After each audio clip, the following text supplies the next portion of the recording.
बिस्मिल्लाहिर्रहमानिर्रहीम। अस्सलाम वालेकुम नाज़रीन, हाज़िर खिदमत है आपका मेज़बान अब्दुल कुद्दूस। आज एक एक्सक्लूसिव वीडियो के साथ पेश गोइयाँ ताज़ा तरीन हालात वाक़यात और आलमी मामलात के पाकिस्तानी सियासत पर असरात के हवाले से एक्सक्लूसिव वीडियो पेश खिदमत है। नाज़रीन, इमरान खान को अगर आज नून लीग वाले फितना कहते हैं तो ये कोई नई बात नहीं।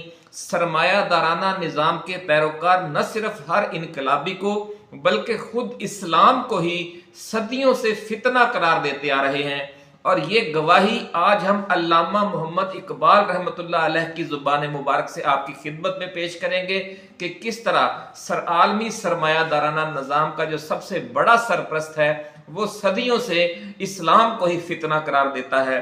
और फिर आपको समझ आ जाएगी जब ये आप गवाही अपनी सुनेंगे कि अमेरिका, भारत और इसराइल गठजोड़ की तरफ से लंदन प्लान के तहत पाकिस्तान आने वाले नवाज शरीफ और उनके साथियों की तरफ से इमरान खान को फितना कहना कोई बेइज्जती वाली बात नहीं, बल्कि ये एक बहुत काबिल फख्र एजाज है इमरान खान के लिए और इमरान खान के चाहने वालों के लिए भी कि आलमी सरमायादाराना निज़ाम इमरान खान को फितना समझता है, या आलमी सरमायादाराना निज़ाम के जो पाकिस्तान में पैरोकार हैं, सहूलतकार हैं, वो इमरान खान को फितना समझते हैं। तो नाज़रीन, आप वीडियो शुरू करने से पहले वो जो अहम तरीन सवालात हैं जो इस वीडियो में हम डिस्कस करने जा रहे हैं वो पेश खिदमत है। क्या पाकिस्तान का नया ज़ियाउल हक इमरान खान की सूरत में पैदा होने वाला है, या पाकिस्तान में एक नया परवेज मुशर्रफ जनरल आसम मुनीर की सूरत में सामने आने वाला है? सवाल नंबर 2, अमेरिका और यूरोप ने यह वावेला क्यों शुरू कर दिया है कि ईरान एक नया शुमाली कोरिया बन गया है?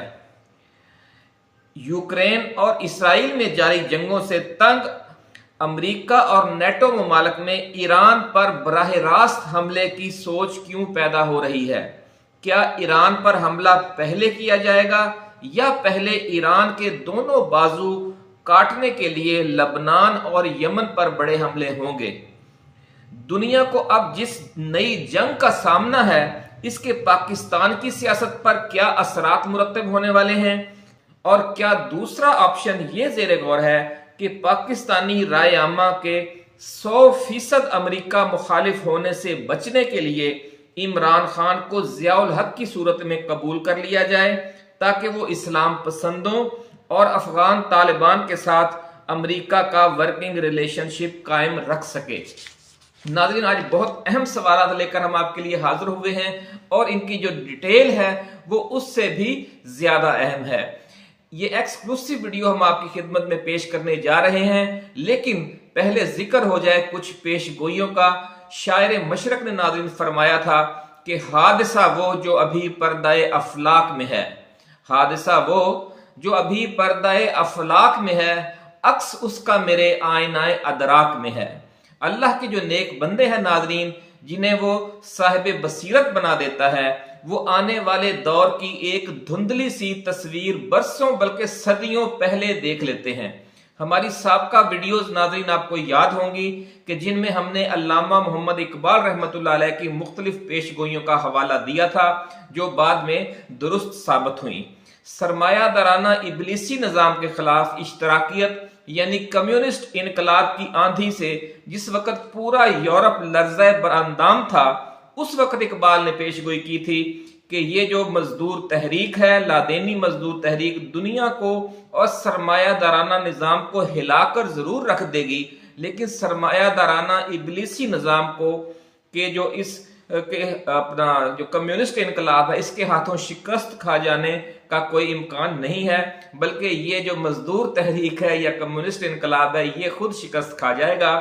और आखिरकार जो इस आलमी सरमायादाराना इबलीसी निज़ाम के लिए जो असल खतरा है वो आलम इस्लाम की बेदारी से पैदा होगा।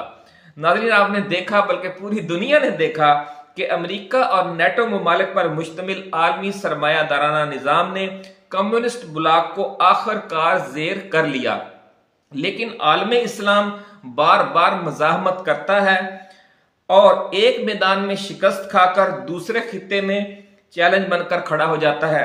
और हालत यह हुई है कि मुस्लिम ममालिक में पिछले 30 बरसों के दौरान अमेरिका मुख्तलिफ जंगों में उलझा रहा और इस दौरान चीन, रूस और शुमाली कोरिया तरक्की करके अमेरिका के मुकाबले खड़े हो गए। उन्हें यानी वक्त मिल गया, उन्हें मौका मिल गया। अमेरिका जो है वो आलम इस्लाम में उलझा रहा। एक मुल्क में वो दहशतगर्दी के खिलाफ जंग लड़के उस पर कब्जा करता था, तो दूसरे मुल्क से जो आलम इस्लाम से चैलेंज बनकर कोई नया सामने आ जाता था। तो जहां में अहले ईमान सूरत खुर्शीद जीते हैं, ये नाज़रीन जो अलकायदा थी या जो भी अस्करियत पसंद थे, वो इस सूरत की, इस शेर की सूरत बनकर सामने आ गए कि जहां में अहले ईमान सूरत खुर्शीद जीते हैं, इधर डूबे उधर निकले, उधर डूबे इधर निकले। यानी पूरे आलम इस्लाम में हर वक्त किसी ना किसी खित्ते से कोई नया मसला पैदा होता ही रहा। और जो अमेरिका ने समझा था कि जिस तरह उसने कम्युनिस्ट इनकलाब को शिकस्त देकर मुस्तकिल तौर पर काबू पा लिया कि दोबारा कम्युनिस्ट कहीं से तहरीक नहीं उठ सकी, लेकिन आलम इस्लाम से ये काम वो नहीं, इस तरह काबू नहीं पा सका जिस तरह से कम्युनिस्टों पर काबू पा लिया था। तो इस तरह आपने देखा कि अल्लामा इकबाल ने जो पेश गोई एक सदी पहले की थी, आज वही सूरत बनी हुई है। नाज़रीन, अमेरिका के जो मुखालफ 3 ममालिक नए खड़े हुए हैं, उनमें चीन है, रूस है और शुमाली कोरिया है। ये तीनों ममालिक अब ये समझ गए हैं कि अगर उन्होंने आलमी सरमायादाराना निज़ाम के ठेकेदारों का मुकाबला करना है तो इसका एक ही रास्ता है, और वो ये कि इस्लामी ममालिक को अपने स्ट्रेटजिक पार्टनर बनाएं और फ्रंट लाइन स्टेट का मुकाम दे दें उन्हें। इसी पॉलिसी के तहत चीन, रूस और शुमाली कोरिया ने ईरान, तुर्की और सऊदी अरब के साथ तजारती व दिफाई ताउन बढ़ा दिया है। आपको पता है इस हवाले से बड़े बड़े अरबों खरबों डॉलर के मुआहदे और तजारत हो रही है। और पाकिस्तान को इस नए स्ट्रेटजिक ब्लॉक में शामिल होने के लिए बहुत बड़ी बड़ी पुरकशिश पेशकशें की जा रही हैं। हमारी वीडियोस नाज़रीन मौजूद हैं, आप जाकर देख सकते हैं, क्योंकि जो मेन स्ट्रीम मीडिया है वो तो ना इस मौजू पर कोई वीडियो बनाता है ना कोई खबर देता है, क्योंकि वो सारा पालतू है आलमी सरमायादाराना निज़ाम के जो पाकिस्तान में बड़े बड़े सहूलतकार हैं उनका पालतू है, इसलिए वो असल खबर आपको नहीं देगा। इसलिए आप हमारी वीडियोस जाकर देख सकते हैं कि कैसी कैसी जोरदार पेशकशें पाकिस्तान के लिए मौजूद हैं, और हमारी डीप एस्टेब्लिशमेंट उन पर गौर भी करती रहती है। अब क्या मामला बनता है ये तो अल्लाह रब्बुल इज्जत ही बेहतर जानता है। नाज़रीन, एक वक्त था कि अमेरिकी साजिशों का शिकार होकर आलम इस्लाम आपस में ही लड़ झगड़ कर अपने आप को तबाह कर रहा था, और अमेरिकी बुलाक अमन व खुशहाली के मजे ले रहा था। लेकिन आज सूरत हाल ये है कि अमेरिकी बुलाक के 2 अहम तरीन ममालिक यूक्रेन और इसराइल को 2 बड़ी जंगों का सामना है, और ये जंगें जल्द पूरे खित्ते को, मशरकी यूरोप को भी और मशरक वस्ता को भी अपनी लपेट में लेने वाली हैं। ये पेशगोई की है बाबा जी दाता दरबार वालों ने, ये पेशगोइयां भी मौजूद हैं। इस वीडियो में भी हम कुछ तफसील इसकी बयान करेंगे। नाज़रीन, अल्लामा मोहम्मद इकबाल रहमतुल्लाह अलैह की जो नज़म है इबलीस की मजलिस शूरा, इसमें ये उनकी तफसीली पेशगोई मौजूद है। जो लोग इसको डिटेल में पढ़ना चाहते हैं वो इबलीस की मजलिस शूरा जरूर पढ़ें। उसमें 4-5 मुशीर हैं, वो आकर पहले दुनिया के हालात की रिपोर्ट पेश करते हैं इबलीस को और अपने मशवरे देते हैं, और उसके जवाब में फिर इबलीस उन्हें जवाब देता है, और उसी इबलीस के जवाब में वो पेशगोई है जिसका भी हमने आपसे जिक्र किया था। नाज़रीन, इसमें हुआ यूं कि जब 3-4 मुशीरों ने रिपोर्ट आकर दुनिया की पेश कर दी, तो फिर बाकियों ने इस खदशे का इजहार शुरू कर दिया कि जो आलमी सरमायादाराना निज़ाम है उसके खिलाफ कार्ल मार्क्स की जो मजदूर तहरीक है, जो कम्युनिस्ट इनकलाब है, उसने आलमी सरमायादाराना निज़ाम को तहोबाला करने की सूरत पैदा कर दी है। यानी उन्होंने परेशानी आकी, क्योंकि ये सारा सरमायादाराना निज़ाम तो खुद शैतानी इबलीसी निज़ाम था, तो वो इसको अपना निज़ाम समझ रहे हैं। इसका यानी इस नज़म का मफहूम यही है कि वो जो इबलीस की मजलिस शूरा के तमाम जो मुशीर हैं वो भी और खुद इबलीस भी आलमी सरमायादाराना निज़ाम को अपना निज़ाम समझता है, और चूंकि उसके लिए जो मजदूर तहरीकें खतरा बनी हुई हैं उस पर वहाँ डिस्कस हो रही है। ये यानी सारा उसका अंदाज है। अल्लामा इकबाल ने बड़े अच्छे अंदाज में अपना जो माफी ज़मीर वो बयान किया है। नाज़रीन, ये बहुत तवील नज़म है, इसलिए हम 5वें मुशीर के 2 अशार बतौर सबूत आपकी खिदमत में पेश करते हैं, फिर अपने असल वीडियो के मौजू की तरफ चलेंगे। वो आके कहता है कि वो यहूदी फितनागर, वो रूह मज़दक का बरोज, हर कबा होने को है इसके जुनून से तार तार। यहूदी फितनागर से मुराद नाज़रीन कार्ल मार्क्स है, जो पैदाइशी तौर पर यहूदी घराने से ताल्लुक रखता था और वो इस तहरीक का बानी था। इसके इश्तराकी जो नजरियात थे कार्ल मार्क्स के, वो सदियों पहले ईरान में पैदा होने वाले एक बड़े फिलासफर मज़दक से मिलते जुलते थे, जिसने मुआशरे में इज्तिमाई मिल्कियत का तस्वुर सबसे पहले पेश किया था। मज़दक ने, ईरान का वो फिलासफर था। तो इसीलिए वो उसका हवाला देता है जो 5वां मुशीर है कि वो यहूदी फितनागर, वो रूह मज़दक का बरोज, हर कबा होने को है इसके जुनू से तार तार। यानी जो 5वां शतूंगड़ा है वो ये कहता है कि ये जो कम्युनिस्ट इनकलाब कार्ल मार्क्स और मज़दक के अफकार से पैदा हुआ है, इसके जुनू से बाइज्जत सरमायादारों के कायम किए हुए तमाम सिस्टम तार तार होते नजर आ रहे हैं। यानी वो इजहार तशवीश भी करता है और आकर रिपोर्ट पेश कर रहा है। इब्लीस अपने तमाम मुशीरों की नाज़रीन गुफ्तगू सुनता है और फिर तवील जवाब देता है। क्योंकि इससे वीडियो लंबी हो जाएगी, इसलिए इब्लीस के भी हम 2-3 इशार पेश करेंगे, फिर आगे निकल चलेंगे। इब्लीस के जो चंद शेर पढ़कर हम वीडियो के असल मजमून की तरफ जाते हैं, लेकिन पहले हम जो 5वां मुशीर है उसका आखिरी शेर आपको सुना दे, जो अपनी सारी रिपोर्ट को वाइंड अप करता है। वो किन अल्फाज में करता है? वो इब्लीस को कहता है, मेरे आका वो जहां जेरो जबर होने को है मेरे आका वो जहां जेरो जबर होने को है, जिस जहां का है फकत तेरी सयादत पर मदार। इस शेर में नाज़रीन इकबाल बड़ा लतीफ तंज भी कर रहे हैं आलमी सरमायादाराना निज़ाम पर, और इब्लीस के जो 5वां मुशीर है शतूंगड़ा नंबर 5, उसकी जुबान से ये कहलवाते हैं कि यानी ये जहां, यानी ये जो सरमायादाराना निज़ाम है, इसका जो तमाम तर दारो मदार है वो आपकी जनाब की क़यादत पर है, यानी इब्लीस की क़यादत पर है। इसके जवाब में फिर इब्लीस बड़ी गुफ्तगू करता है, उसके मुख्तलिफ अशार हैं और अपनी ताकत के ज़ोम में बड़ी पहले बुलंद बांग दावे करता है, लेकिन फिर कुछ इजहार तशवीश करता है। यही इस हम वीडियो में जो हम पेश करना चाहते हैं बतौर सबूत आपके, किस तरह इकबाल ने ये पेश गोई कितना अरसा पहले कर दी थी।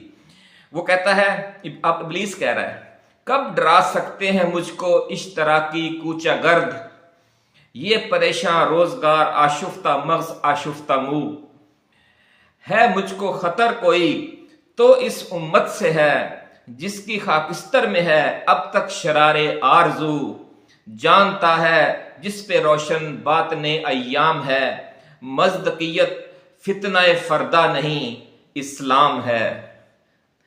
नाज़रीन इब्लीस की जुबान से मुस्तकबिल के जो मामलात हैं उसकी पेशगोई इकबाल कर रहे हैं, और अय्याम कहते हैं नाज़रीन ज़माने को, यानी जो साहिब बसीरत हैं, जिन पर रोशन है बातन अय्याम, जो ज़माने का जो बातन है जिससे वो आगाह हैं, जो साहिब बसीरत लोग, वो ये बात जानते हैं। इब्लीस आखिर में कहता है वो इस राज से आगाह हैं, वो ये बात जानते हैं कि आने वाले दौर का जो असल चैलेंज है, फितन फरदा कहते हैं कल को, आने वाले कल को, टूमारो को, तो जो आने वाले दौर का जो फितना है, जो फरदा फितना है, जो आने वाले दौर का चैलेंज है, वो मज़दकियत यानी कम्युनिस्ट इनकलाब नहीं बल्कि इस्लाम है। तो नाज़रीन इतनी वाज़े पेशगोई के बावजूद हम अपने अजीम शायर की जो अफकार हैं उन पर तवज्जो नहीं देते। और भी बहुत से मोती हैं, ख़जाने हैं आपके कलाम में। इंशाअल्लाह हम कोशिश करेंगे मज़ीद वीडियोज़ भी आपके कलाम के हवाले से बयान करें। लेकिन एक अहम बात कि जो पिछले 5वां मुशीर जो अपनी शेर में कहता है कि वो यहूदी फितनागर, वो कार्ल मार्क्स के हवाले, कार्ल मार्क्स को भी फितनागर कह रहा है, यानी जो इनकलाबी हैं उनको सरमायादाराना निज़ाम वाले और इब्लीसी और शैतानी कुव्वतें जो हैं वो फितनागर कहती हैं। और खुद फिर इब्लीस अपनी जुबान से कहता है कि जानता है जिस पे रोशन बात ने अय्याम है, मज़दकियत फितनाए फरदा नहीं इस्लाम है। यहाँ पर वो इस्लाम को फितनाए फरदा यानी आने वाले दौर का चैलेंज है, वो इस्लाम को करार दे रहा है। यहाँ पर भी वो इस्लाम के बारे में फितना का लफ्ज़ इस्तेमाल कर रहा है। इसलिए अगर इमरान खान को, ये जो आलमी सरमायादाराना निज़ाम के पाकिस्तान में सहूलतकार हैं, वो इमरान खान को फितना कहते हैं, तो इसमें शर्मसार होने की कोई बात नहीं है नाज़रीन, या कोई दिफाई मौक़िफ़ देने की आपको बिल्कुल ज़रूरत नहीं है। तो इस्लाम को ये लोग फितना कहते हैं कि चूंकि हर जो इनकलाब होता है वो ताकतवरों के लिए फितना ही होता है। नाज़रीन अब आगे चलते हैं, बहुत अहम वीडियो आज हम आपके लिए बना रहे हैं। नाज़रीन आपको याद होगा कि बाबा जी दाता दरबार वालों ने आज से 7-8 माह पहले ये पेशगोई कर दी थी कि मुल्क में ऐसे हालात पैदा हो जाएंगे कि इस्टेब्लिशमेंट के पास दो ही ऑप्शन बचेंगे, एक ये कि इक़्तिदार इमरान खान के हवाले कर दे, और दूसरा ये कि अमन व अमान का बहाना बनाकर मुल्क में इंतहाई सख्त गिर मार्शल नाफिज कर दिया जाए। इस हवाले से हमारी वीडियोस इसी चैनल पर नाज़रीन मौजूद हैं, आप जाकर देख और सुन सकते हैं। नाज़रीन, मुल्क में मार्शल कभी मुकामी ज़रूरत के तहत लगता रहा है, लेकिन ज़्यादातर जो मार्शल पाकिस्तान में लगा है वो आलमी ज़रूरत के तहत लगता रहा है। और इस वक्त सूरत हाल ये है कि मार्शल की ज़रूरत डबल हो चुकी है, यानी मुकामी ज़रूरत भी शदीद तर है और बैनुल अक़वामी ज़रूरत भी शदीद तर है। 1977 में जब ज़ियाउल हक का मार्शल लगा तो उस वक्त अमेरिका को ईरान और अफगानिस्तान में जंगों का सामना था। ईरान में इमाम खुमैनी का इनकलाब आ चुका था और अफगानिस्तान में रूस की सरपरस्ती में नूर मोहम्मद तरक्की, हफीजुल्लाह अमीन और बबरक कारमल का इनकलाब आया हुआ था।